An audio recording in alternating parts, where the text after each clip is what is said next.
जी महाराज की जय। बोलिए अपने कुलदेवी मात की जय। सदगुरु देव की जय। ओम नमः शिवाय। वाह सुटा हाथ।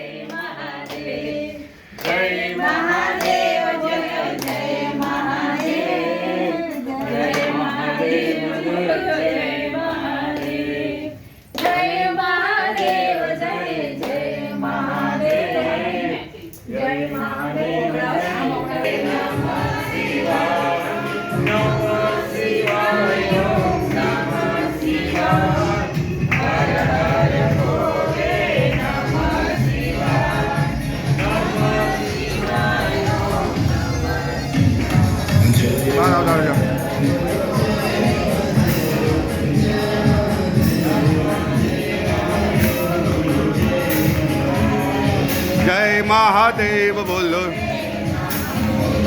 जय महादेव बोलो, जय महादेव, जय महादेव, जय महादेव। आयो बार बोले जय महा। बधा बार आई जाओ तो આવતા રહેજો। આમ ખુલ્લા થઈ જજો બધા। બોલો જય।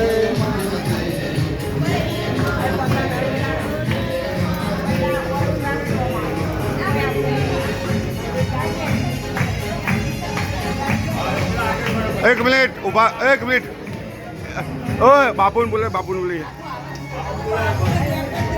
ત્યાં સુધી ધૂન ચાલુ રાખો। જય મહાદેવ। 2 મિનિટ ઉભા રહો।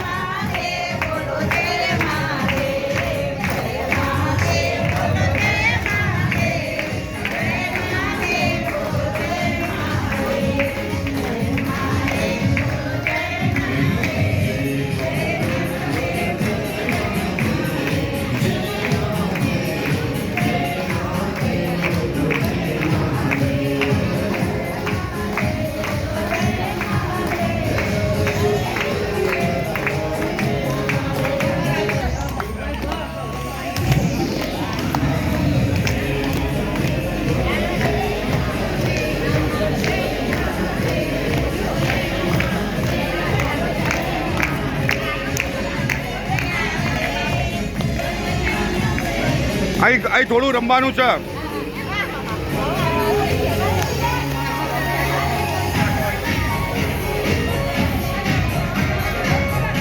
પવિત્ર જગ્યા છે જે જગ્યાને એમ કહેવાય કે કણે કણેની અંદર શિવ બિરાજમાન છે।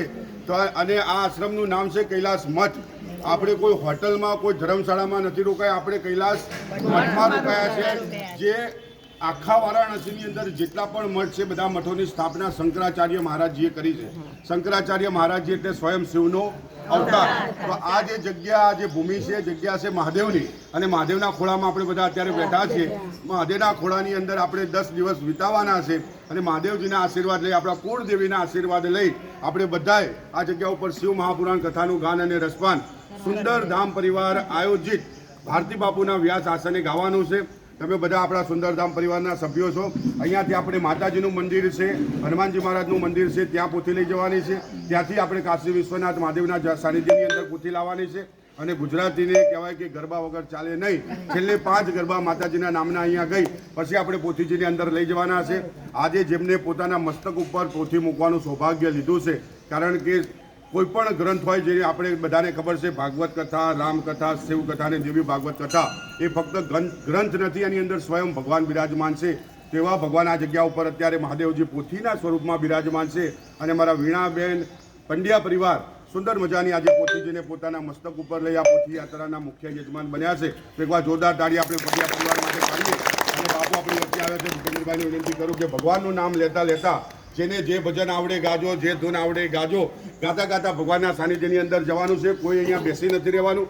પોથી યાત્રાની અંદર એક ડગલું ભરો તો એમ કહેવાય છે કે 4 યાત્રાનું ફળ મળે।